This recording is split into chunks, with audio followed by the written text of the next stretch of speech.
Acheter la Tour Eiffel. Ça paraît absurde, non? Et pourtant, quelqu'un a payé pour ça. 2 fois. Le plus surprenant, c'est que tout avait l'air crédible. Victor Lustig n'est pas né dans la misère. Il grandit dans un environnement stable, correct, avec une bonne éducation. Il apprend à parler, à se tenir, à observer. Très tôt, il comprend comment les gens fonctionnent. Pas au sens théorique, au sens concret. Il voit ce qui les intéresse, ce qui les attire, ce qui les rassure. Et surtout, il sait qu'ils ne sont pas difficiles à tromper. Lustig est un homme intelligent, observateur, capable de s'adapter à presque n'importe qui. Il parle plusieurs langues, connaît les codes, sait se faire accepter sans difficulté. Tout ça pourrait servir à beaucoup de choses. Mais au lieu de suivre un chemin classique, il choisit de jouer avec les règles. La vie stable ne l'intéresse pas. Il préfère le monde de l'argent facile, des rencontres rapides, des affaires floues. Il change d'identité comme on change de veste, et chaque rôle est parfaitement joué. Ce n'est pas seulement l'argent qui l'attire, c'est la transgression et le pouvoir. Le moment précis où quelqu'un lui fait confiance, et où il sait déjà qu'il va le trahir. Petit à petit, il s'enfonce. Arnaque, mensonge, manipulation, il devient un professionnel, un homme qui vit dans le faux. Il fréquente les milieux troubles, devient proxénète. Il navigue entre luxe et clandestinité. 2 mondes, une seule règle, ne jamais être pris. Les premières escroqueries restent modestes, mais déjà, une manière de faire se met en place. Ne jamais brusquer, ne jamais forcer. Tout passe par le cadre. Il installe une situation crédible, une histoire plausible, puis il laisse les autres avancer d'eux-mêmes. Avant l'impressionnante arnaque de la vente de la Tour Eiffel, il s'est perfectionné. Au début, rien d'extraordinaire. Des petites magouilles, des mises en situation, des mensonges bien placés. Puis un jour, un premier vrai coup. Une machine capable de fabriquer de l'argent, du moins en apparence. La machine existe, la boîte est là, le mécanisme est crédible. Elle sort même quelques billets au début, déjà placés à l'intérieur. L'acheteur, convaincu, paie. Mais quand la machine s'arrête, Lustig a déjà disparu. Même Al Capone tombe dans son jeu. Lustig lui demande une grosse somme d'argent en promettant un investissement. Il ne le dépense pas, il le garde intact, puis revient et dit à Capone qu'il a échoué. Capone s'énerve, le menace, exige d'être remboursé immédiatement. Mais tout est déjà prévu. Lustig sort l'argent, la somme exacte. Capone s'arrête. Impressionné par son honnêteté, il lui donne une récompense. Tout était calculé, risqué mais un vrai coup de maître. S'ensuivent d'autres grandes escroqueries, sur des paquebots, même logique. Une méthode secrète pour gagner. Quelques gains au début, juste assez pour convaincre. Puis, les pertes arrivent. Dans des hôtels, il se fait passer pour un comte. Les gens lui font confiance, puis il disparaît avec leur argent. À force, tout devient trop facile. Alors un jour, il voit beaucoup plus grand. Nous sommes dans le Paris des années 1920. La guerre a laissé des traces. Le pays se reconstruit. L'argent circule à nouveau. Les fortunes se refont. Les industriels cherchent des affaires. Les ambitieux cherchent un raccourci. Et chacun veut sa part dans le retour de la prospérité. La Tour Eiffel, elle, n'a pas encore cette aura sacrée qu'elle a aujourd'hui. Elle est célèbre, oui, mais elle reste discutée. Certains la trouvent laide, d'autres la jugent coûteuse, provisoire, encombrante. Lustig lit un article sur le coût de son entretien. Ce n'est pas un simple détail pour lui, c'est un point d'entrée. Il sait qu'un mensonge n'est jamais fort quand il sort de nulle part. Il doit toujours s'appuyer sur une vérité partielle. Et ici, la vérité partielle existe. La Tour Eiffel coûte cher. Son avenir a déjà fait débat. Il suffit donc de pousser cette logique un peu plus loin. Son génie n'est pas de raconter n'importe quoi. Son génie, c'est de faire croire à l'autre qu'il participe à quelque chose d'exceptionnel. La victime ne doit pas se sentir trompée. Elle doit se sentir choisie. C'est ça, le cœur de sa méthode.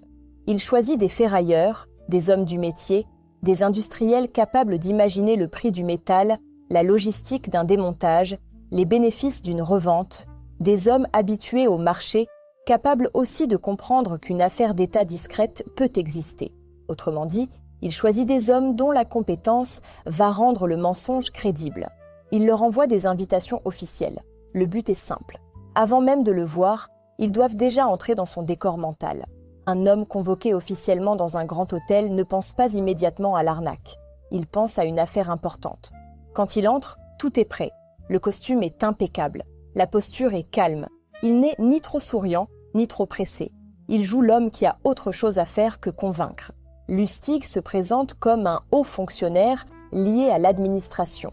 Il adopte un langage technique, sec, bureaucratique. Expose alors la situation, l'entretien de la tour Eiffel coûte cher. Le gouvernement envisage de s'en défaire. La structure pourrait être démontée et revendue comme ferraille.